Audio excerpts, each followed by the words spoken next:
Kumbalangi nights എന്ന ചിത്രം ഇറങ്ങിയിട്ട് 5 വർഷം കഴിഞ്ഞെങ്കിലും കുമ്പളങ്ങിലെ കവരൊന്നും ഹിറ്റാണ്. പല നാടുകളിൽ നിന്നായി ആ വിസ്മയ വെളിച്ചം കാണാനെത്തുന്നവരുടെ എണ്ണത്തിലും കുറവ് വന്നിട്ടില്ല.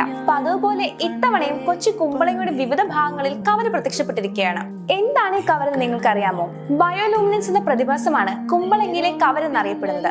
ബാക്ടീരിയ, ആൽഗ, ഫംഗസ് പോലുള്ള സൂക്ഷ്മജീവികൾ പ്രകാശം പുറത്തുവിടുന്ന പ്രതിഭാസമാണ് ബയോലൂമിനൻസ്.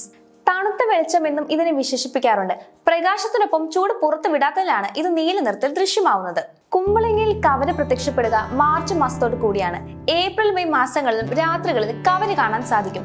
വേനൽക്കാലത്ത് കായലിൽ ഉപ്പ് വർദ്ധിക്കുന്നതും വെള്ളത്തിന്റെ കട്ടി കൂടുന്നതുമാണ് കവര് ദൃശ്യമാകാൻ കാരണം. കായലിൽ ഇളക്കം തട്ടുന്നതോടെ ഇളം നീല വെളിച്ചത്തോടെ ഇവ ദൃശ്യമാവും. നീല വെളിച്ചത്തിന് പുറമെ മങ്ങിയ പച്ച നിറത്തിലും ചിലയിടങ്ങളിൽ കവര് പ്രത്യക്ഷപ്പെടാറുണ്ട്.